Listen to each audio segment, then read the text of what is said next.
Olá pessoal, tudo bem? Bom, vamos falar agora sobre alguns conceitos de calorimetria. O primeiro deles é a energia térmica.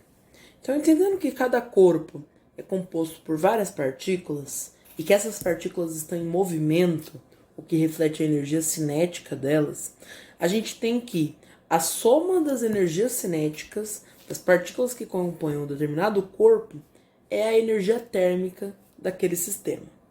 E aí a temperatura vai ser a medida dessa energia térmica. Então, segundo o equilíbrio térmico, a gente vai ter que dois corpos que estão no mesmo ambiente, eles vão tender a ter uma mesma temperatura. Isso ocorre pela transferência de calor. Então, se a gente tem uma xícara de café a 60 graus, por exemplo, e a temperatura do ambiente a 25 graus, pela tendência, pelo equilíbrio térmico, a gente vai ter uma transferência de calor, a transferência de energia térmica na forma de calor, da xícara para o ambiente. E isso vai fazer com que a temperatura da xícara reduza e a temperatura do ambiente em torno da xícara aumente. Esse calor que está envolvido na variação de temperatura é o calor que a gente chama de calor sensível. Se fosse um calor que causasse a mudança de estado físico, a gente estaria falando de calor latente. Entendido isso, a gente tem a lei zero da termodinâmica. O que ela diz?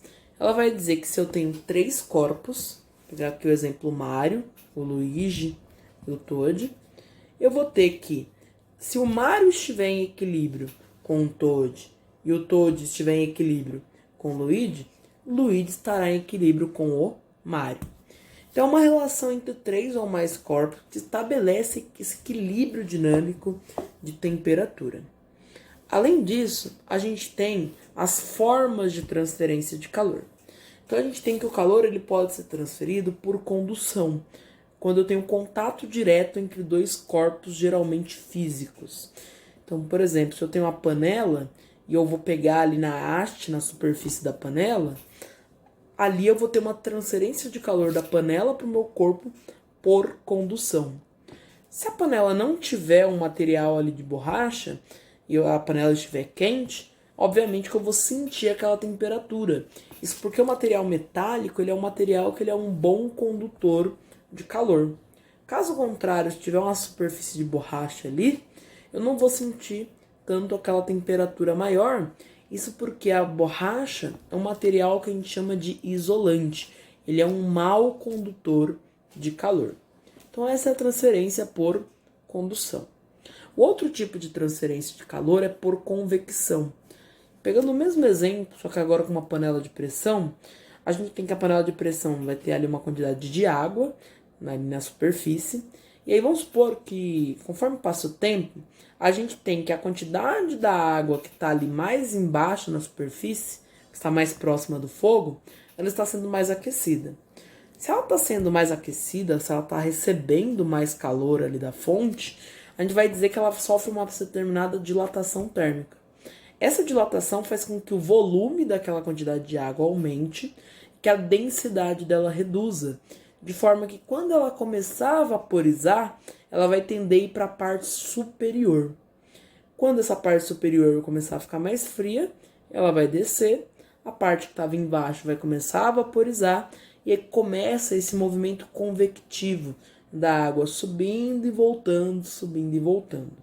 Esse movimento de transferência de calor por convecção permite, no caso da panela de pressão, que o alimento receba a água de forma mais uniforme, de forma mais homogênea, sobre todo o alimento.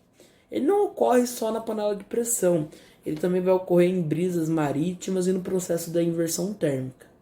Além desse processo, a gente tem o processo de transferência de calor, por radiação. No caso da radiação, é uma transferência de calor em que não há contato direto entre os corpos. A gente tem, por exemplo, a radiação solar, que vem do Sol até nós, e que transfere esse calor sem contato físico direto, e que é a única forma de transferência de calor única forma de transferência de calor que ocorre no vácuo. Além disso, vale destacar que nos processos de mudança de estado físico, tem os respectivos nomes. Então, quando eu vou do estado sólido para o líquido, o nome do processo é fusão, do líquido para o gasoso é vaporização, o nome genérico, mas que pode ser por evaporação, processo mais lento, roupa secando no varal, por ebulição, um pouco mais rápido, uma fonte constante de calor, ou por calefação, que é quase instantâneo. Se for do gasoso para o líquido, a gente tem a condensação e, se houver aumento de pressão, liquefação. E do líquido para o sólido, solidificação.